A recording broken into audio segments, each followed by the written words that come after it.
Good evening, everyone. This is Kaitlin Leung, Chicago Foodways Roundtable. I'm happy to announce that the Chinese American Museum of Chicago is finally opening their exhibit, Chinese Cuisine in America, Stories, Struggles, and Successes. This is something that got pandemic delayed, like a lot of things. And so after more than a year, it's finally happening. And I hope to see it this weekend.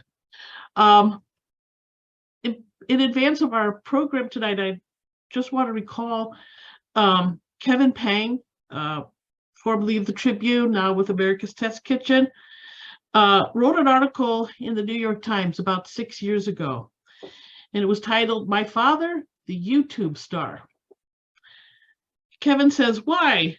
I asked during one of our weekly phone conversations, "Do you want a show on the Food Network or something?" And he goes, "You really want to know?" My dad said in Chinese, "Your mom's great-grandmother used to cook amazing Shanghai food for her. She would dream about it, but when your mom was finally old enough to ask for the recipes, her great-grandmother had already developed dementia. She couldn't even remember cooking those dishes. The only thing your mom left was the memory of her taste. And we're afraid that if you wanted to eat your childhood dishes and one day we're no longer around, you wouldn't know how to cook it." In a sense, this is the people today from walks of life are kind of in a similar position, except they started far earlier and they've been documenting quite a range of dishes. And I truly admire what they've been doing. Walks of Life was founded in 2013 as a quest to document one family's history through food and has become a popular online resource for Chinese cooking in English, recording generations of recipes for millions of home cooks. I truly admire what they're doing, and certainly I have the same reverence for older recipes, and spend my summers capturing those things. So anyway, I'm going to turn it over to Sarah and Kaitlin. And by the way, we're now in the time-lapse machine because I accidentally forgot to turn on the recorder for the introduction. So now we begin with them slightly in progress, but you didn't miss very much. Thank you. Bye-bye. It's ballooned into this exploration of Chinese cuisine in general, as we've posted over 1,000 recipes at this point, and we've had to kind of think beyond what our own family core family recipes were, and explore different I guess iterations of Chinese food and different lenses on Chinese food, which is something that we'll talk about, and something that was informed by our family's experience as Chinese Americans. Totally. So it's a good segue. This is a little family portrait that we took for the cookbook. And that's me and Sarah standing in the back. My dad, so a little bit more background on who's who. My dad was born in New York. He grew up in upstate New York in the Catskills. And then my mom actually was born in Hubei, and then sort of spent a lot of her formative years in Shanghai. So she came to the US when she was 16. She met my dad when they were both in their early 20s. They got married, and then we came along. So yeah, I feel like it's a really wonderful combination of perspectives that kind of uniquely informs how we approach the blog and how we approach Chinese home cooking, because we have me and Sarah as the two sort of hapless Chinese American ABC millennials, American born Chinese. We have my dad, who's also an ABC, but kind of from a different era, different generation. His parents were immigrants to this country from the Guangdong province. And then my mom is from a completely different province, but she has a very different perspective from the rest of us as an immigrant. So. And also another point to make is that my dad grew up cooking in Chinese restaurants. So he cooked in the Catskills where he grew up. His father, his stepfather, and his grandfather were all chefs. And they cooked not just Chinese food, but also Western food in the Catskills and the Borscht Belt for, I guess, tourists in the sort of like the height of the resort culture of the Catskills at the time. And so my dad brings like a lot of that sort of restaurant savvy to the blog, and then also like a perspective on like, I guess what we would now call retro Chinese American cooking. So he brings that perspective to the blog as well. Well said.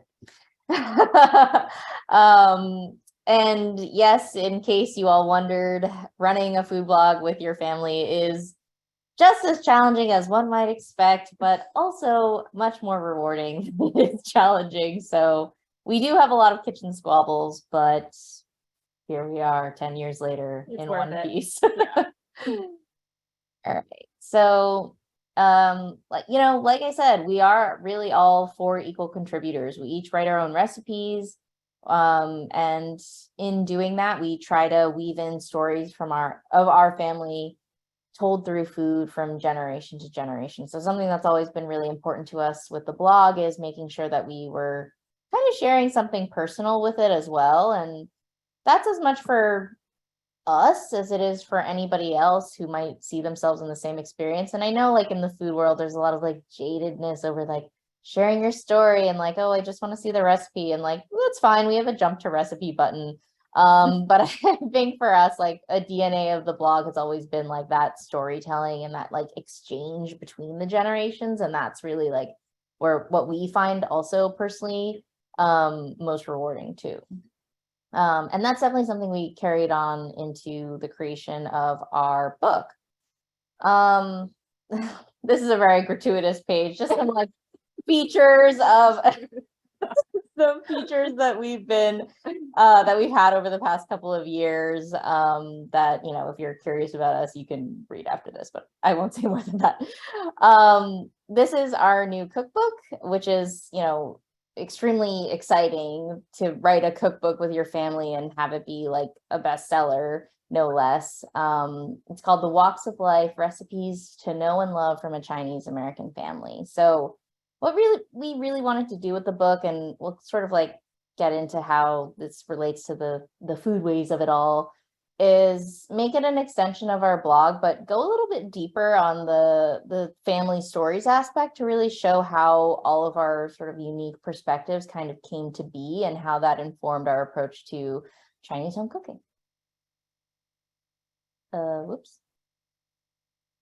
So today, I mean, so now we're getting into the crux of what our presentation today is about, and it's that Chinese home cooking right now is in a really exciting stage. I think that it's at this, it's really evolved in the last 10 years that we've been doing this, even. And I think that, you know, now I think we have this confluence of Chinese American people like us, the millennial generation or younger generations, who are realizing that it's really important to learn these recipes that our parents prepared for us growing up.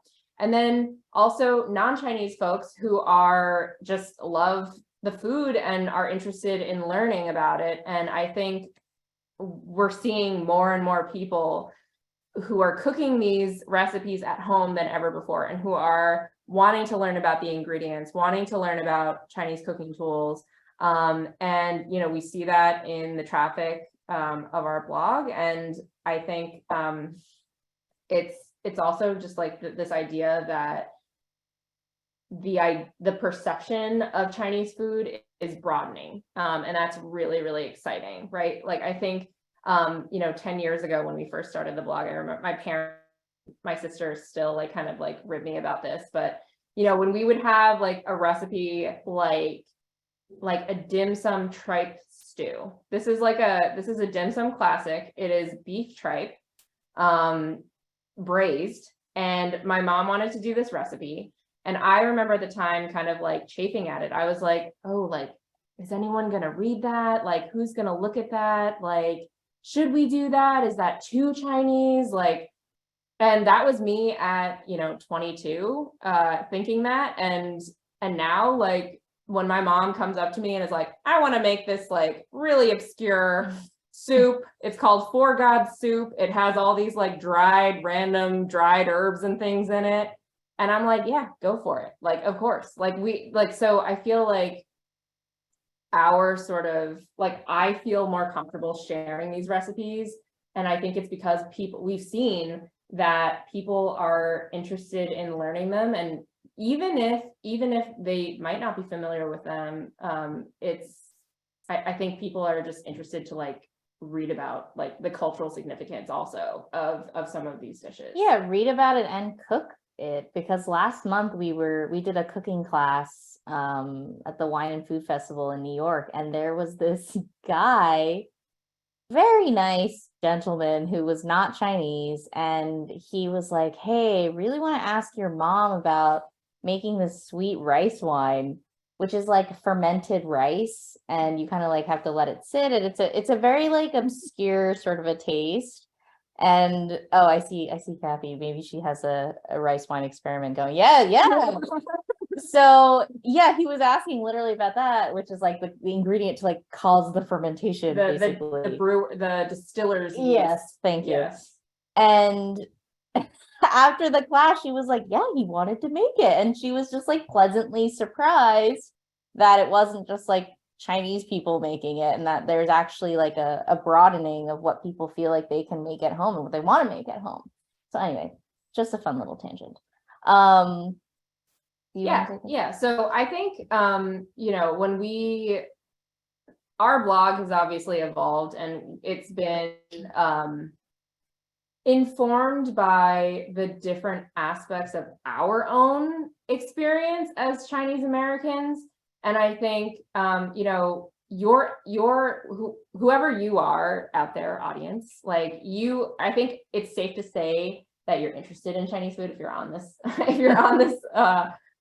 presentation, but also like, I think that Chinese food is American food in a lot of ways, right? Like there's a Chinese restaurant in every town, in every city. And, regardless of what your first experience of Chinese food was, like, there's not like, we don't seek to kind of like, I guess, judge whether your experience of Chinese food was like quote unquote authentic or not. And I think that like our sort of idea of what Chinese food to people or what it is to people is like, it's about like nostalgia. If your experience of Chinese food was your own mom or your grandma or your dad's cooking, like that's awesome. If your experience was restaurants, whether it was Americanized Chinese takeout, or like maybe you had like a gem of like a Cantonese or a Sichuan restaurant in your town, or maybe you traveled in China,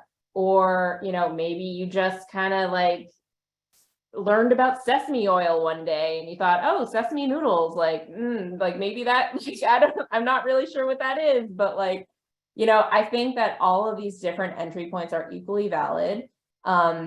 And it's important to and it was important for us to acknowledge all of those different entry points, because as, for us growing up, it was like, we had all of these experiences, right? Like we had the experience of mom and dad's home cooking. We had the experience of eating out in restaurants. We eventually had the experience of traveling in China and exploring different regional Chinese foodways. And we had the experience of like, seeing Chinese food from an outsider, like a quote unquote outsider's perspective or a non-Chinese perspective, which is to say like our friends growing up, we grew up in a very like not the most diverse neighborhood in like sort of the latter half of like our high school years. So, and a lot of our friends like aren't necessarily the most familiar with a lot of this food that we grew up with. So I think that, all of those different experiences inform how we see Chinese cuisine. And it's like, it's definitely not a monolith. It is very nuanced and multifaceted. Right. And I'll say so that's like from our perspective. And I'll say the flip side from the casual cook's perspective is let's say like any one of these things are what would come to mind when you think of Chinese food. What we sort of like informally ask of our readers is to not be limited by that, right? It's like, don't be limited by the Asian noodle bowl that, just has like sesame oil or whatever amalgamation of pseudo Asian ingredients. Like, don't be limited by just thinking, oh yeah, Chinese food, and in China I don't know what they eat and I have no idea, I just know like what's at my local takeout place. So it's our perspective sort of being extremely diverse, but then we also kind of want to bring other people into the fold, like regardless of which of these they might think of first, to also kind of have that more broadly encompassing. And I think that that's the beauty of the blog and of the book, right? Is that, the goal is to have recipes that are familiar to you, that will that you want to make, that spark a memory for you. And then at the same time, you're also there to, we have these other recipes that you can explore and learn about and expand, your perception of what Chinese food is. Totally. So as we've been saying, all of these angles, and you delve deeper into any one of them, are really just like one part of the story of Chinese food. So even if you're, I think for me, even as just like a Cantonese / Shanghainese kid, growing up in Jersey, I, over time, have learned that Chinese food is so much more than even what I thought it was as a Chinese person, let alone what somebody who's not Chinese living in the Midwest might think. So I think, this is just sort of like a snapshot of kind of range of recipes that we have on the blog. So there's Sichuan, there's Hakka, there's Xi'an inspired from the Shanxi province, there's Shanghainese, there's Cantonese. So there's also more familiar things like Kung Pao chicken. There's Hunan. So we really want to make sure that, we are kind of capturing that broad view of what Chinese food is. So this brings us to the cookbook and what we were kind of thinking when we were developing it and developing the recipes and figuring out what we were going to represent, or what foods we were going to represent in the book. And this is just kind of a funny story. So the tagline or the subtitle of the book is Recipes to Know and Love from a Chinese American Family.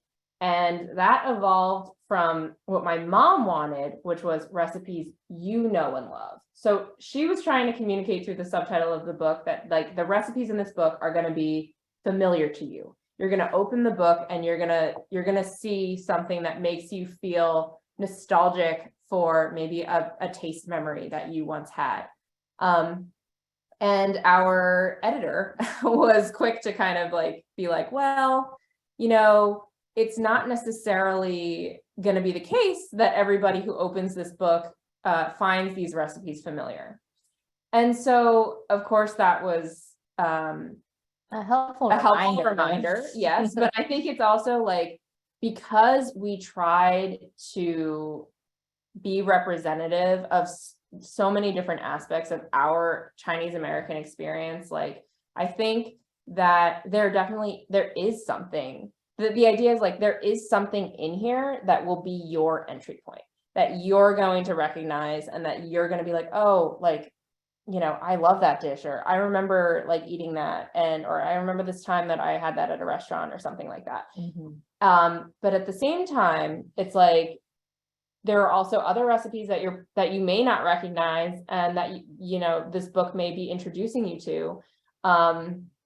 And that's why we pivoted to to know and love, because these are recipes that are near and dear to us personally, and we hope that they become part of your story and your family as well. Totally. And just an example from the book, we really wanted it to be about having people incorporate those recipes into their repertoire, in addition to finding ones that they might already be making or eating in some way, shape, or form.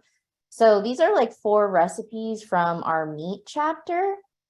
And this kind of just gives a sense of the range that we tried to get in with the cookbook. So in the upper left, there's sauciu, which needs no introduction. A very popular, Chinatown staple. You see the roast meats hanging in the window in Chinatowns across the country, around the world, really. Then there is in the right-hand side, Mongolian beef, which, kind of an interesting dish in terms of like, there's really nothing Mongolian about it. It's a much more Americanized dish, still deeply loved and delicious, frankly. But, kind of an example of a more Americanized take. That evolved from, I mean, so like there are different theories on how like the name Mongolian beef or Mongolian chicken evolved, and it's, some people say that it's like evolved from like a Taiwanese version of Japanese teppanyaki that in Taiwan they called it Mongolian. So it's like all these different sort of like winding pathways to, and then, it arrives in here in the US, it becomes this, crispy beef that's slightly sweet, pretty scallions, sweet. maybe a little bit of spicy, like kick in there. And it's, yeah, like my sister said, much loved, and but it took that really winding path to get here. Yeah.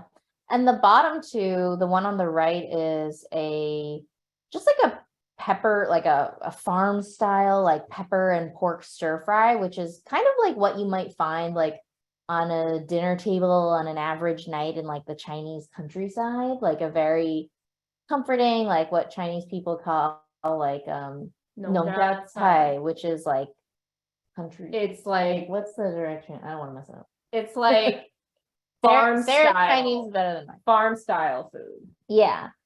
So like we wanted to bring that element in because like that's like a lot of what we saw like when we traveled around China, like when my parents were living there. And then like the bottom left is a steamed pork patty, which is like a very like homey like comfort food from like Cantonese home cooking. Like when a pork patty shows up on the table, like my dad, who's Cantonese, just like is immediately transported to like his mom's kitchen from when he was a kid. So like all of these things, went into how we wanted to create the book, which was, understandably tricky because we started out with like, a decree from our publisher of like, okay, 100 recipes. So it's like, okay, how do we boil like our family's recipes up into like 100 iconic recipes that are going to be represented in this book? But, it was a fun challenge. And that was just like a little bit on the philosophy that we took to get there. So yeah, I feel like, more on foodways. Another thing that we thought a lot about with the cookbook is, in addition to this, I kind of stemming from, I guess, this idea of all these different entry points and perspectives on Chinese food, like what is authentic anyway? A lot of, I think, food world, there's a lot of talk of like what is authentic and what's the best and what's ideal, what is accepted wisdom versus stereotypes, and thinking about that just as a way of being aware, but also considering how the foodways that kind of dictate all that are evolving. So on this page, we just have like some examples of things that we've noticed are changing about Chinese food in America and more broadly and in the home too. So, when I think so much of American history has been, so much of a Chinese American history is dominated by the initial Cantonese wave of immigrants. These are the people who were working in like for like gold prospecting and building railroads and things like that. So they were really like, I think it was in the 1800s. Like those are the people that were laying the foundations of the Chinese communities in America. And that's why so much of the food that we love and enjoy, and a lot of the names of the dishes too, are so influenced by Cantonese cuisine and Cantonese pronunciation. Like chop suey is a Americanized pronunciation of like mixed, sort of like vegetables or just like a mix of anything in Cantonese. And I'm not going to try and say it because I'm embarrassed at how poor my pronunciation is. But, you know, that was kind of like the dominant immigrant community for a long time. But today, when we look at immigration in America, it's almost like Cantonese is a lot of that like second and third generation.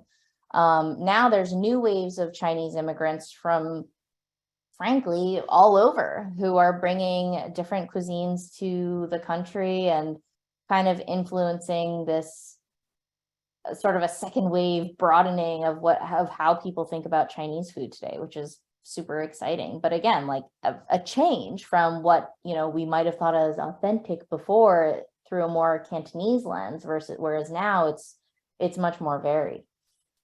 I'll take this next one because I want to talk about it. I feel strongly about this. So this next piece is this idea of having one, like the one best version of a dish versus multiple interpretations of that same dish. And I think that early on when we started the blog and we realized that we had readers and, you know, readers who like trusted what we thought about what a dish or what a recipe should be, we started to feel a lot of pressure, I think, on ourselves to come up with like the one version of that dish, like the platonic ideal of Shanghainese braised pork belly, for example. And, you know, I think that what broke us out of that mindset was, ironically, going to China, living in China for a couple of years. So my parents lived there from 2011 to 2014, and I was there from 2012 to 2014.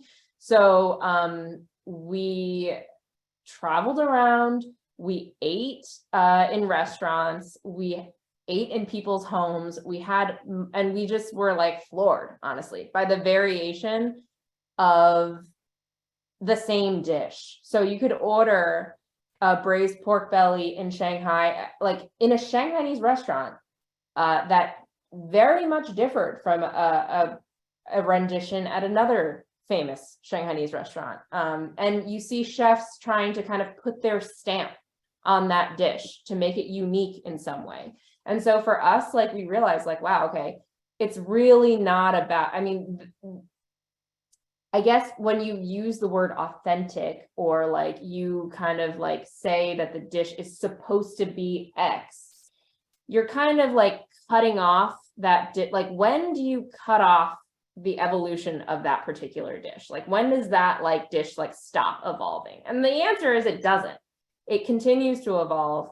And so for us, when we seek to create a recipe, like, I think that our approach now isn't to create like the one version, but to create our, like, the version that best captures our memory of that dish, or like the sort of nostalgia factor of that dish. And that's what we aim to do with the cookbook, because it was sort of a more personal journey of telling our family story. But on the blog, I think we do take more of like the anthropologist lens, where it's like, okay, what are the versions of this dish that already exist?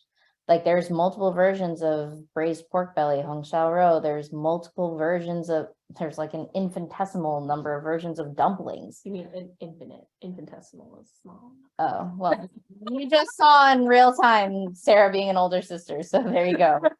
Everybody got their money's worth tonight. So yeah, I mean, exactly. Enough said. So the next one on this page is like kind of like, I'll cover these quickly so we can kind of move through and get to some questions. But like, there's this like the old way of doing things, which, you know, I think that's something that's important to be aware of and to respect and to cherish and to try to uphold as best as you can. But then again, there are like new techniques, there's new tools, there's new tastes. You know, for example, like a really, probably, you know, everyone's caught wind of it by now, is like salted duck egg yolk is a really like trendy new flavor in like the Chinese circles. Yeah, and like in China, in Singapore, it's like huge in Singapore. There's like salted duck egg yolk, fried pumpkin sticks and potato and like potato chips. There's like these like delicious like custardy buns made with salted duck egg yolk. That's like a really new development, as you know, really rich and frankly pricey ingredients that take a lot of time to make, like salted duck egg yolks, become more convenient. There are, with me and Sarah, when we develop recipes, there are techniques that we bring into, or tools that we bring in that, just weren't around in like in my mom's time, like mixing pork filling for shumai to get it really emulsified, but using like a KitchenAid mixer. Like, why not? So, we kind of live a little bit more at the intersection, I guess, of this one. A couple more examples here, just like this idea of like MSG as the enemy. Like, I think that we've seen a lot of evolution around that. Like, MSG does not deserve the maligning that it has gotten. And really, I think where we're landing with it today, where, the food community is landing with it today, it's just another spice in your cabinet. It's just another flavor enhancer. Another kind of accepted wisdom, I guess, or stereotype of the past was that, Chinese food should be cheap, and the best places are like little hole in the walls where, everything costs like nothing. And I don't say that to, knock down like mom and pops that, probably are cheap and like are incredibly valuable to the communities that they're in. But I think that what the truth is that there's a broadening of like, yes, there's those like cheaper spots, and then they're like really fancy and like ornate like Chinese spots. And I think that was like one of the things that really like opened my eyes when we first went to China. It was like most of the meals that we were going to were like extremely elaborate and like beautiful and refined and expensive, frankly. Not like in a way of like, completely inaccessible, but like it wasn't like, oh yeah, we were always sitting down to like the local like mom and pop restaurant where, you just kind of go on a quiet weeknight. Like if anything, there was a huge amount of like fancier venues for eating. So, that kind of, I think that's like a big stereotype in America where, Chinese food is kind of seen as like, oh, junky or takeout. And that's definitely changing, I think, now in America as well, with a more wide range of Chinese restaurants opening. So yeah, do you want to take this one? Yeah. So I think just to kind of, I guess, continue the thought from the last slide, it's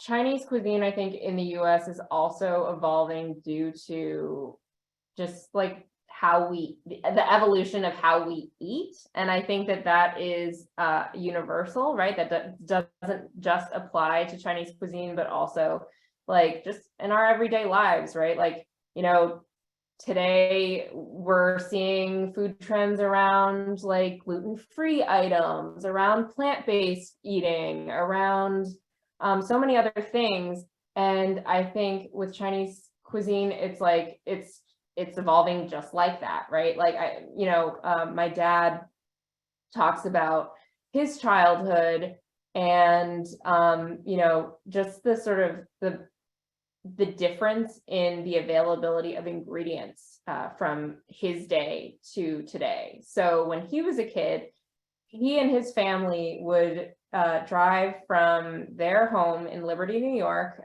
in the Catskills, 2 hours down to Chinatown in Manhattan, and they would make this monthly pilgrimage to get ingredients that they couldn't, access where they were. And even then, like even in Chinatown, they didn't have access to a lot of the things that we do today. So, for example, like salted duck egg yolks, like you can buy in stores today cooked salted duck egg yolks. You could buy raw salted duck egg yolks. You could buy just the yolks in vacuum packages. Whereas, when my dad was a kid, like his mother had to buy duck eggs. She would buy duck eggs and then she would have to make them herself. And then, and then from there, she would make the various dishes with them. And so just that, like that the availability of ingredients, like, so my dad actually, for this slide, he contributed to this slide. So he, he talks about how, you know, in his restaurant days, when someone would order like X with Chinese vegetables, like chicken with Chinese vegetables, like pork with Chinese vegetables, beef with Chinese vegetables, the Chinese vegetables that were available were what you see here on the screen. Bok choy, bamboo shoots, water chestnuts, which were canned, snow peas, canned mushrooms, which weren't even Chinese, they were just button mushrooms, and bean sprouts.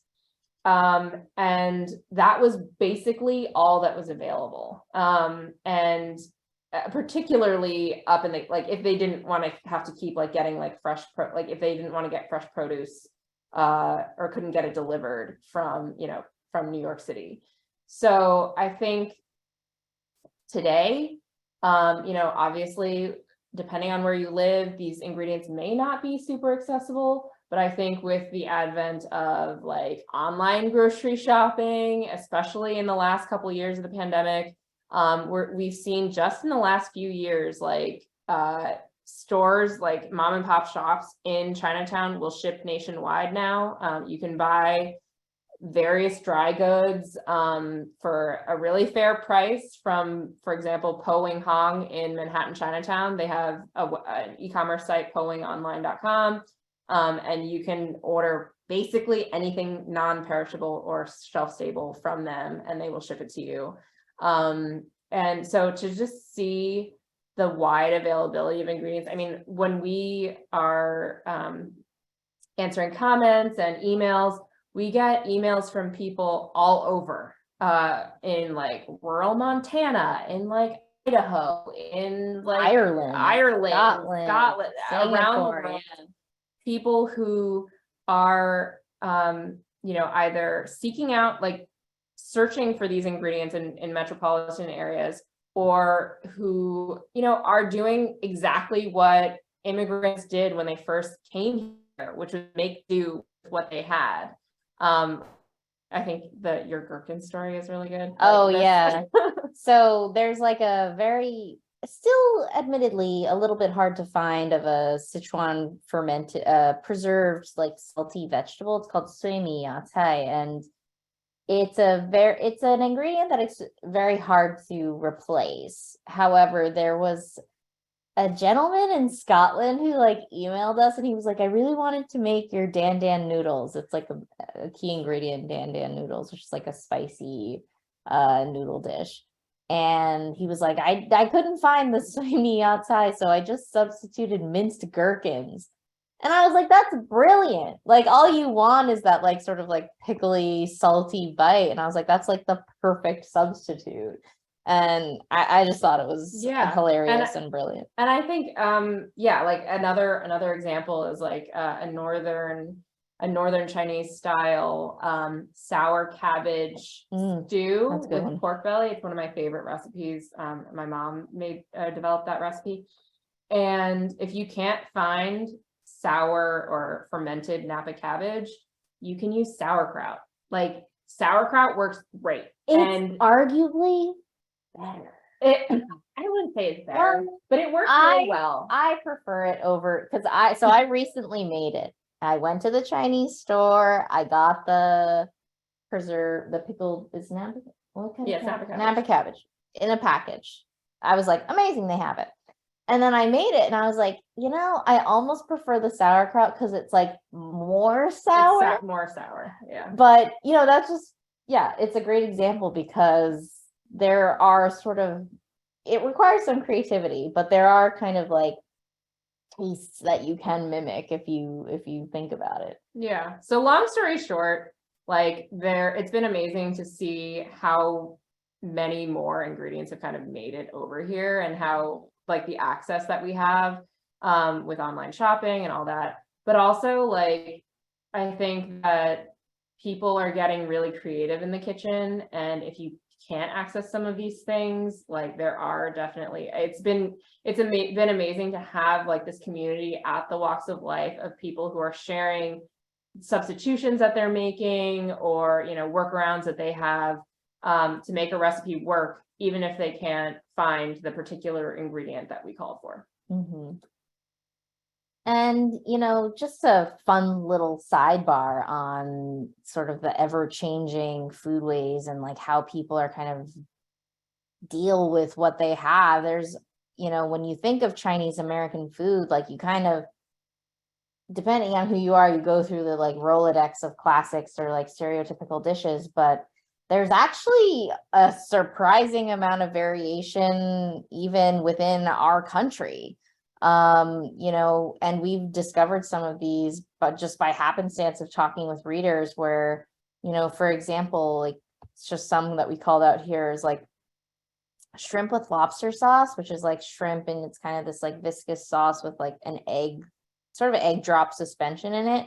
We always think of that sauce as white, but because we're from, the New Jersey, New York area. But it turns out that in New England, when they think of that dish, they think of a brown sauce that also has like fermented black beans in it. And we were like, whoa, okay, like we had no idea that was even a thing. Another funny one is like, even I'm talking to like Chicagoans plus maybe a couple of New Yorkers, but like, a common sort of retro pre-dinner freebie appetizer was like fried wonton strips, like in a little wooden bowl. And then you get the little thing of duck sauce and you dip them in and kind of like wets your whistle as you order your food. Like we just thought that was accepted wisdom because like we grew up with that. But then people in the comments were like, what are you talking about? Like I've never seen this. Another funny one is like almond chicken, which is like a fried, like whole, like chicken breast that's like sliced and then like topped with almonds and sauce, requested by readers in Michigan and Ohio. And we were like, what? Yeah, we didn't like know what we that just had no idea what that was. And meanwhile, people are like, oh, this is the first Chinese food I ever tasted and I love it so much. So yeah, craziness. And then in the West Coast, like we just posted a war wonton soup recipe, which is like a kind of like a combination wonton soup, if I speak in Chinese menu parlance, which is like wonton soup with like sliced char siu and shrimp and chicken and pork and all the things. And some people were like, oh my God, I love war wonton soup. And, I live in California. It's definitely a West Coast thing. And other people are like, war who? What? I like never heard of it. So, a lot of this like evolution is ongoing and it's all dictated by local tastes. And again, like even when you take it out of like the immigrant context, like it's happening all around us, in here in America. So I won't belabor this slide, but essentially like what we aim to do, what we've aimed to do with the blog is to really change perceptions around Chinese food and really bring it into the home sphere in a meaningful way. And the way that we've done that is, bringing people like me and Sarah into the fold, like kids of Chinese families who really never thought that they'd be able to recreate the taste that they grew up with, non-Chinese food lovers who maybe were a little bit intimidated, kind of like helping them figure out, like you can totally recreate your favorite beef with broccoli at home and like, hey, maybe try this too. We also, I think, will speak for myself. I take a lot of pride in seeing the like evolution of mapo tofu because I feel like that's a dish that, I don't know, 10 years ago, maybe like only a handful of people would have known about, but I feel like has really become like a new standard, like up there with like beef with broccoli. It's just like beloved by like Chinese people and non-Chinese people alike.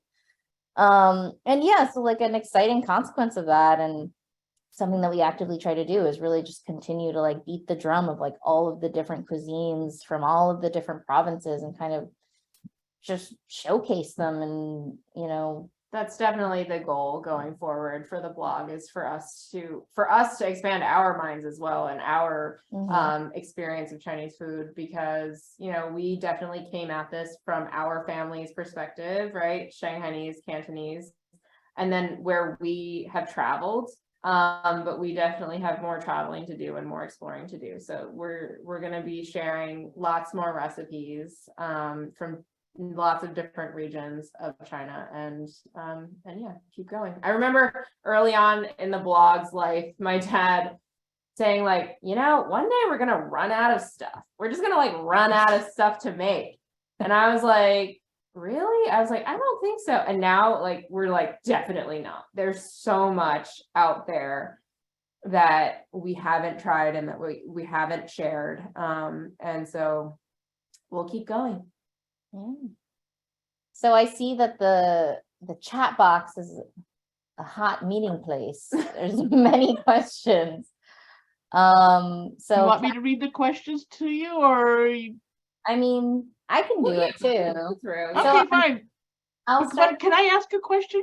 Yeah. Actually, it will make somebody else in the audience quite happy. What did you have for Thanksgiving dinner?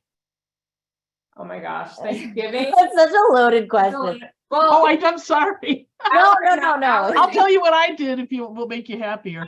no. Our Thanksgiving, well, first of all, this year, I would say that we were just all really tired of cooking, just from, coming off of, because our book published, or it came out on November 1st. And so we were doing a lot of cooking for blog events. We were doing a lot of blogging to kind of try to keep the lights on the blog and keep sharing new recipes. So we were just kind of tired by the time Thanksgiving rolled around. I mean, I feel like you were tired. Okay, fine. I drafted our Thanksgiving menu like in September. So I feel like really what we wanted was like what we typically want are like the classic spread.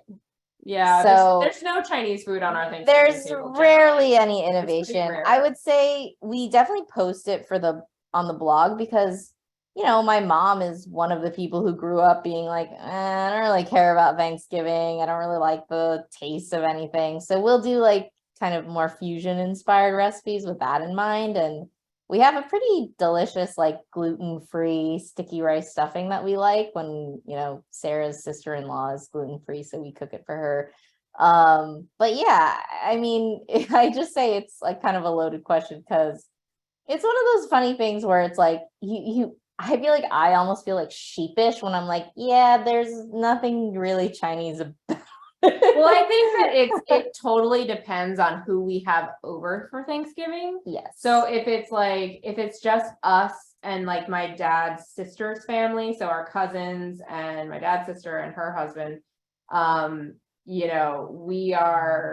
it's an American Thanksgiving. We're making turkey, we're making stuffing, we're making mac and cheese, we're making, sweet potato casserole.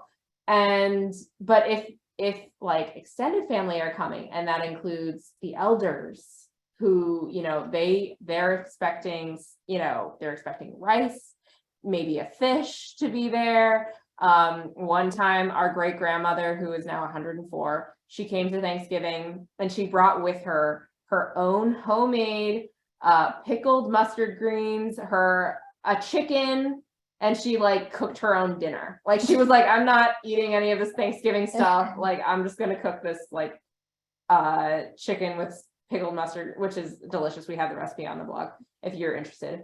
And she's like, yeah, I'm just gonna eat this with rice. Thank you. So just by the way, you can if you want, you can stop sharing screen and I'll make you the featured people. Spotlight for everyone. So I did not have traditional. I took my turkey to a Chinese barbecue restaurant and had them prepare the turkey. That's a brilliant idea, Kathy. Holy crap.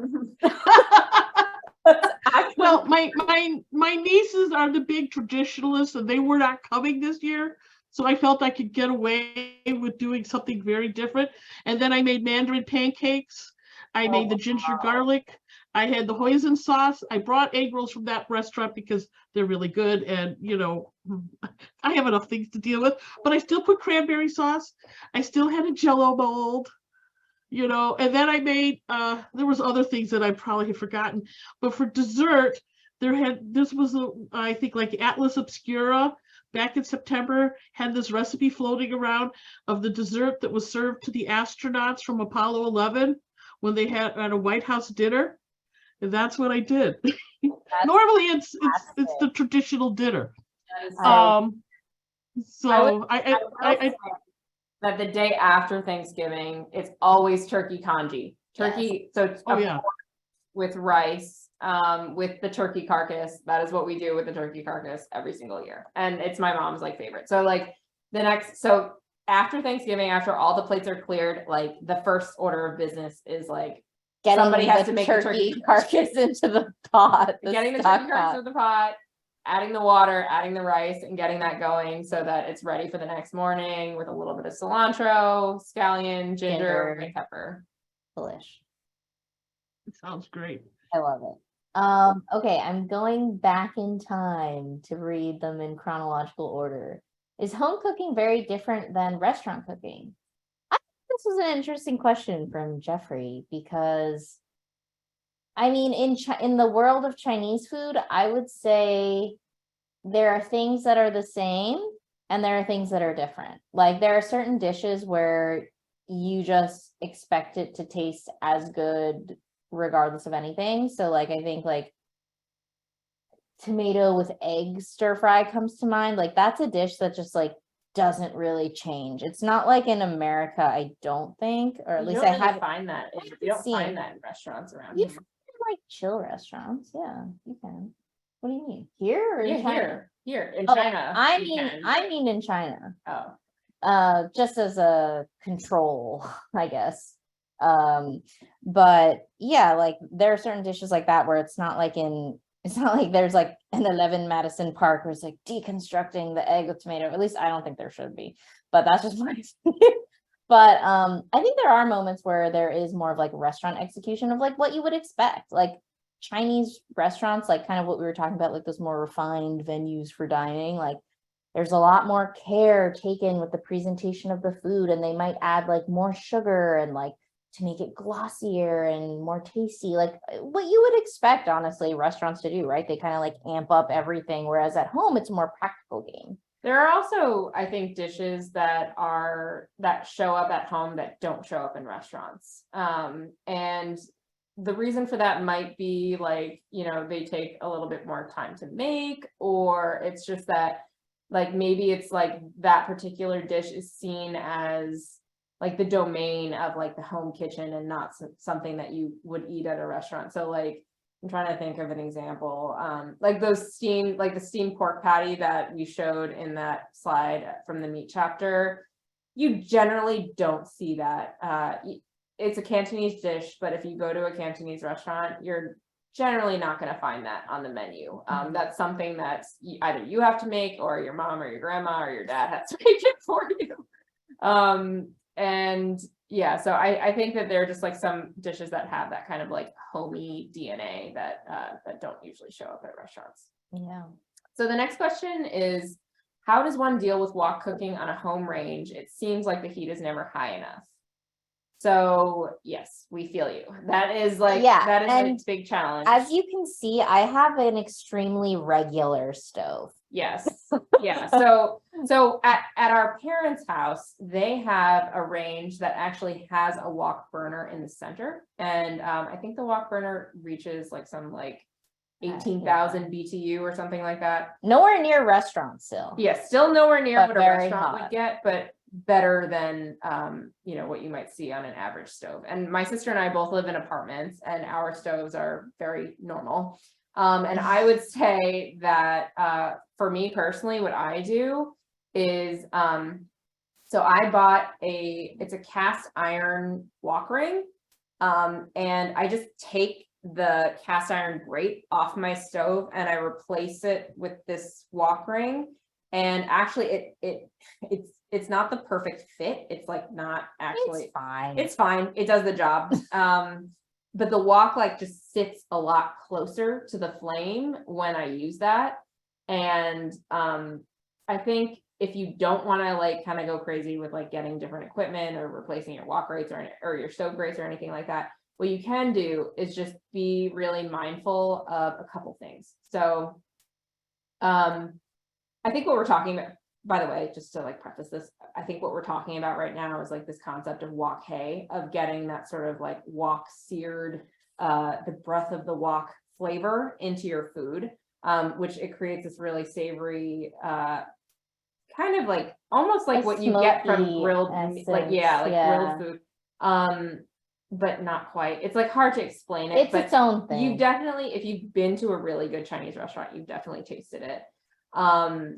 So the idea behind that is like, it is extreme high heat cooking.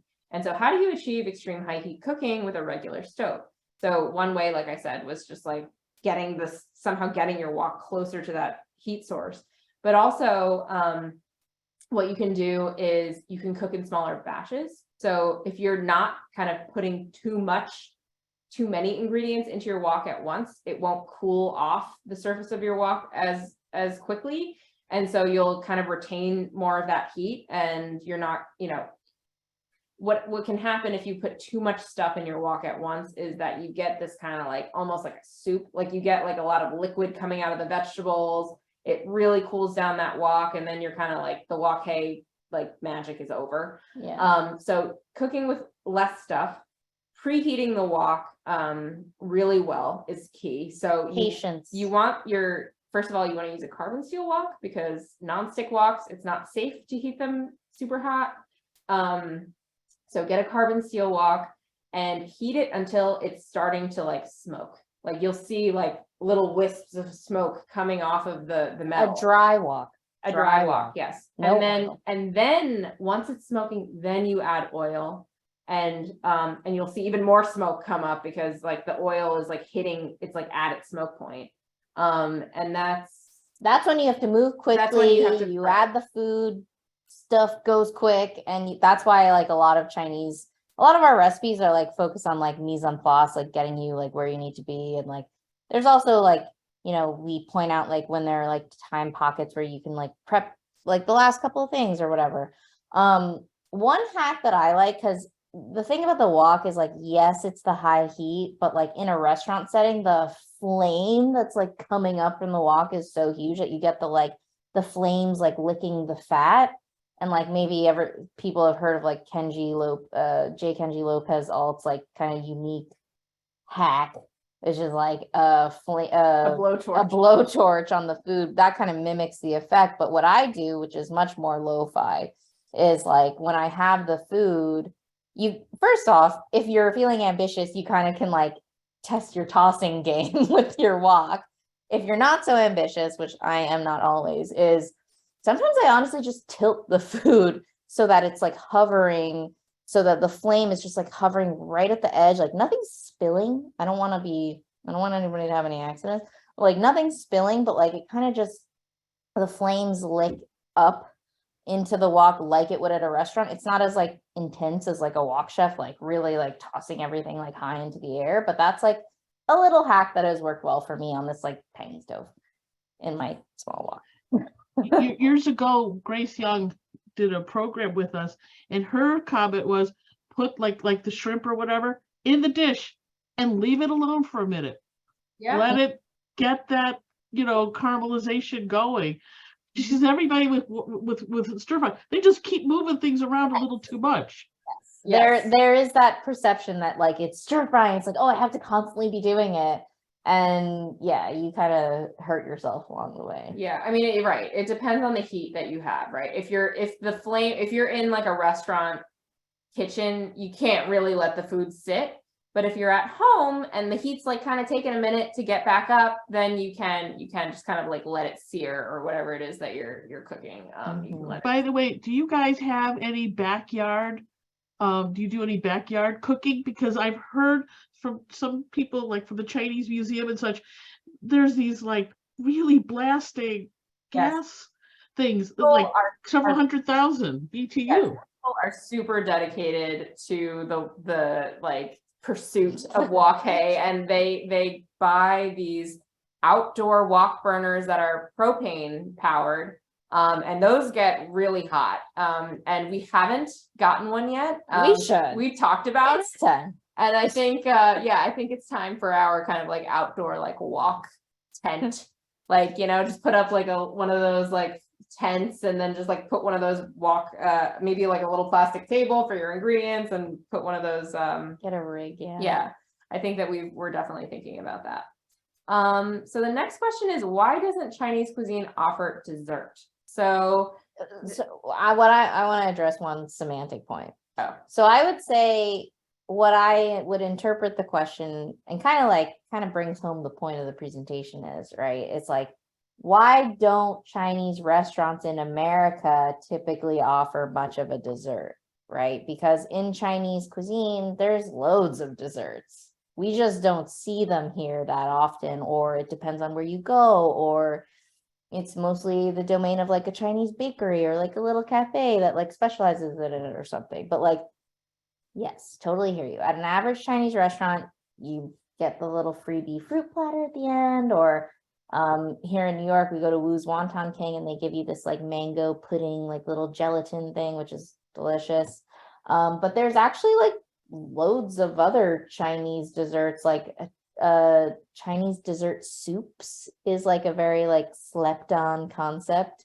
It's like a hot sweet red bean soup, or like a taro sago soup with like little tapioca pearls. So it exists.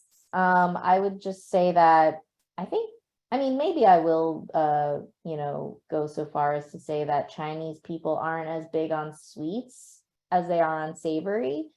Or the sweetness level is Subtle. much less than it is here in our desserts here. And I think, the concept of eating something sweet after a meal isn't necessarily like a huge thing. It's not like if you go out to a restaurant in China, and while there are sweets, there are, like my sister said, there are desserts, there are sweets, but it's definitely not like we eat the savory food and then we eat the sweet food.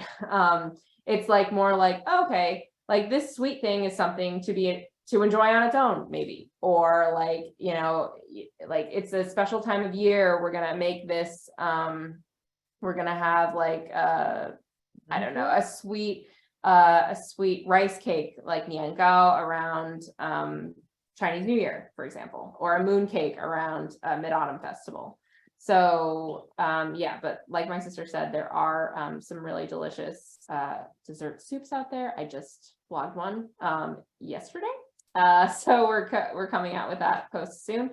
And yeah, I think but yeah, I do think it's interesting in the ask. I don't want to put anybody on the spot or like make anybody feel bad, but I do think it is interesting in the asking of the question, the way that it's phrased. Like, it's so easy to rely on what our personal experience is and to sort of assume that that's kind of like the standard or the norm, right? And I think that it's been a learning process for us too, to like also not like knee jerk to that of like, oh, nobody does that, or I've never seen that, or whatever. Like there's just so much to learn. So it's been a journey for us too. So a question from Courtney is, whenever I attempt to make a Chinese dish, I typically never have the necessary ingredients. I was wondering if you could suggest 3 to 4 staple ingredients one should have at home. So yes, we actually have a post about this on the blog. It's our 10 essential ingredients, although it's really 7 pantry ingredients. And those are, let's see if I can think of them off the top of my head: light soy sauce, dark soy sauce, oyster sauce, sesame oil, white pepper, cornstarch, and Wait, did you say oyster? I said oyster. Ginger, scallion, and garlic. There's one more. Shaoxing wine. Shaoxing wine, yes. Yes, thank you.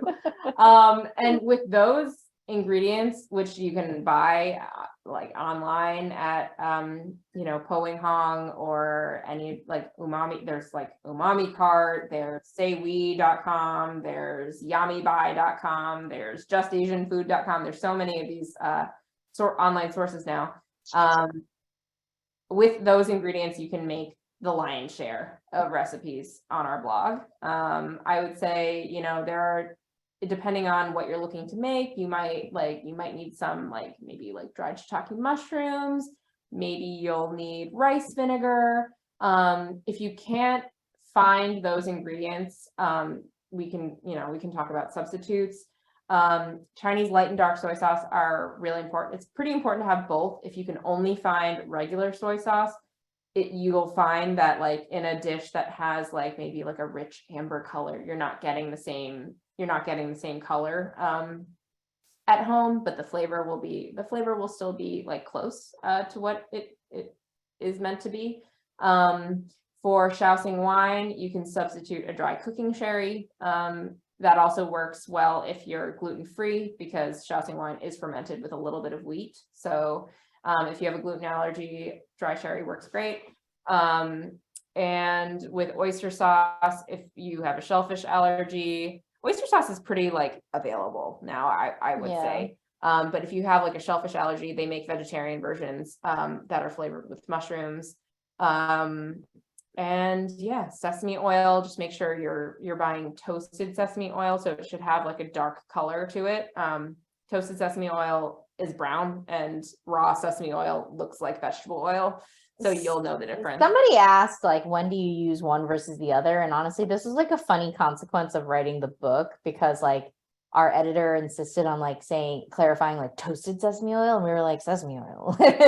Because honestly, we've never I didn't even know it came used untoasted sesame oil. It's not to say that it's not important, but that's just something that like I need to do more like research on to understand like how that's used. But it's not a dominant ingredient in Chinese cooking. Usually you have like the toasted sesame oil and then sesame paste.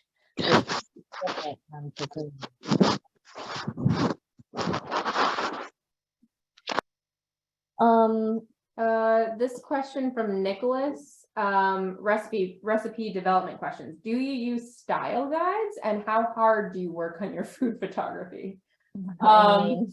So we photographed the recipes we photograph everything on our blog, and we also photograph the recipes in the book. I'm the photographer. My sister and my mom are the stylists or the food stylists and like prop photography assistant. Yeah. And I would say we work fairly hard on it.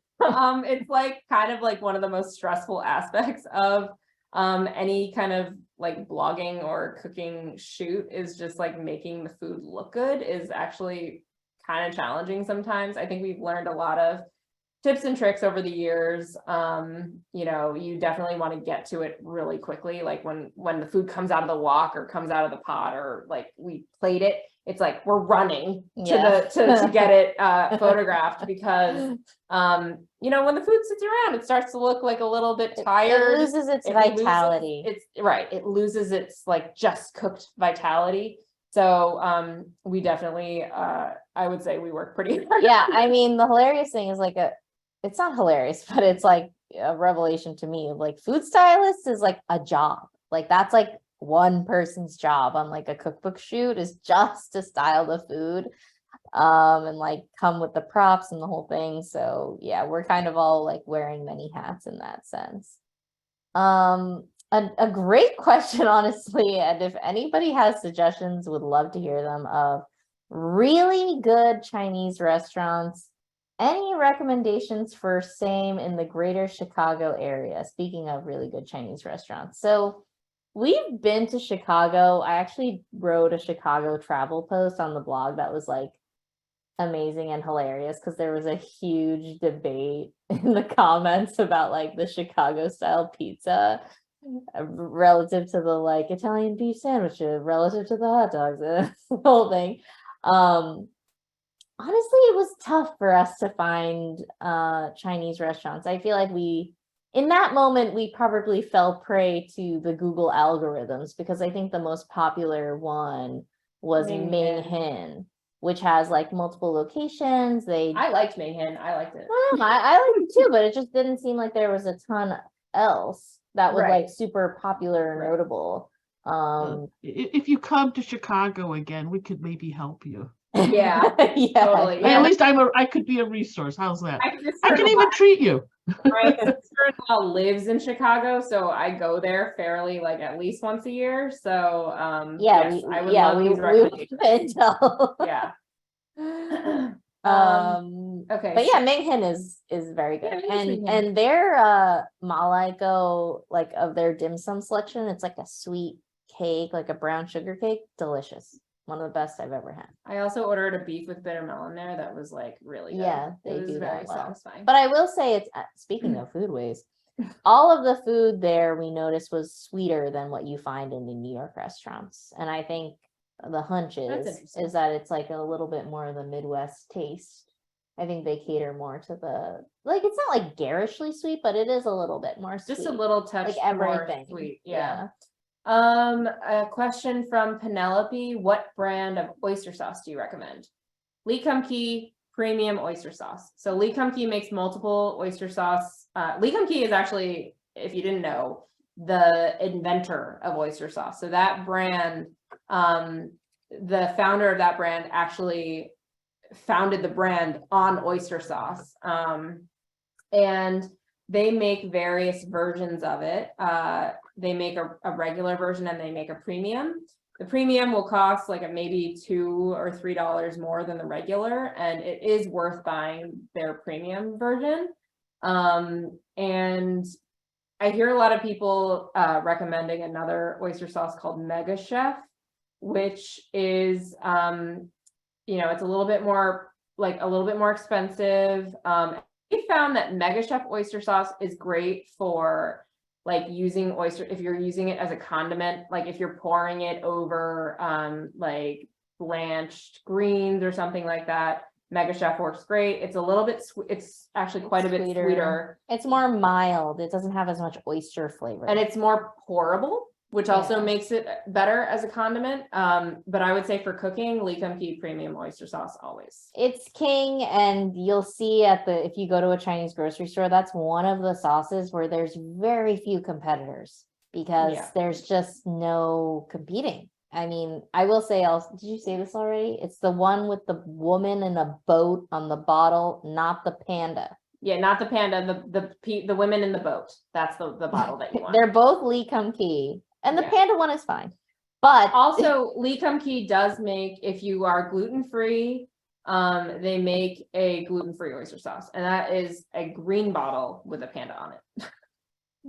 So that's another point. And I think that's there's one more question from Nicholas. When writing recipes, do you default to portions for 4-person families, or does it vary depending on the dish? Also, do you all contribute on a single dish, or does one person volunteer to help someone out on something that they're playing with?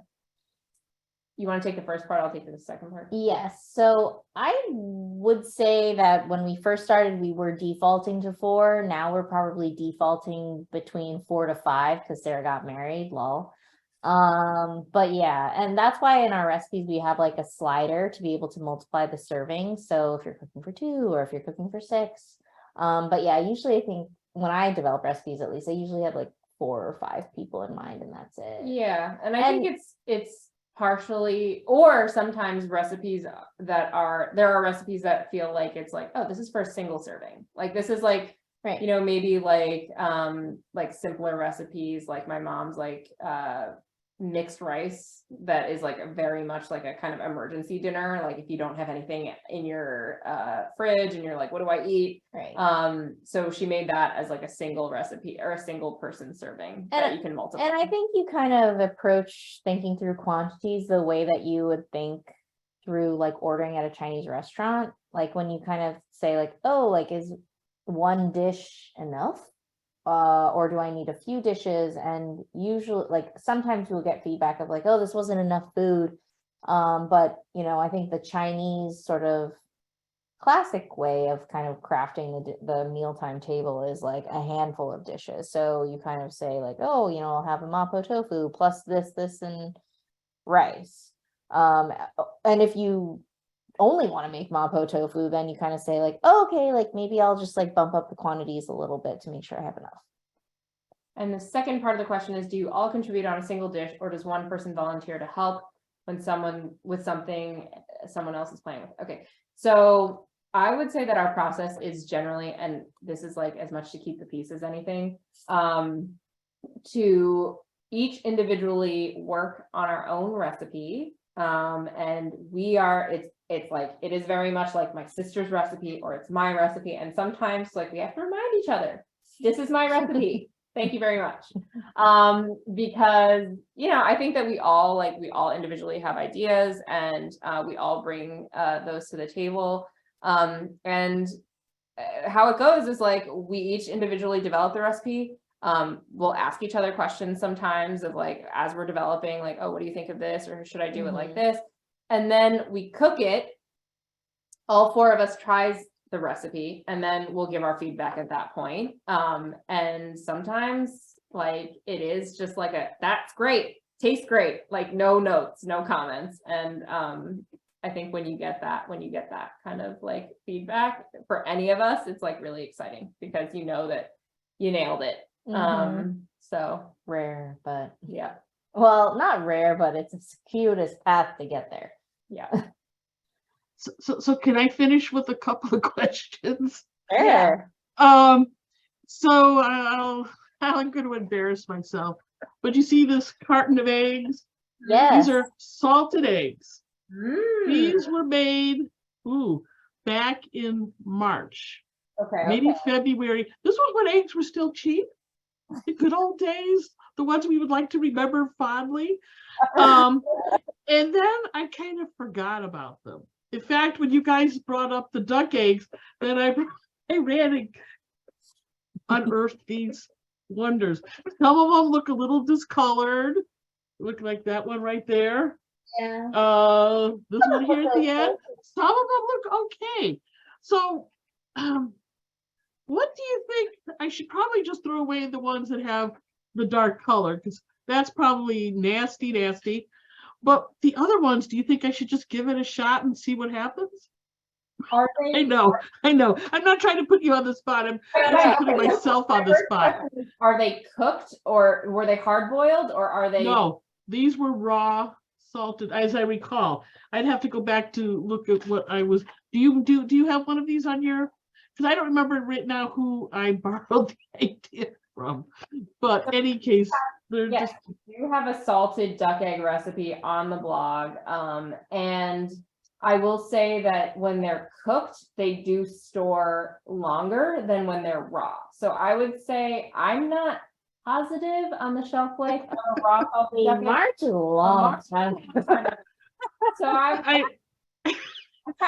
kind of inclined to gently put it in the garbage and hope that something doesn't crush it and we have a stinky situation.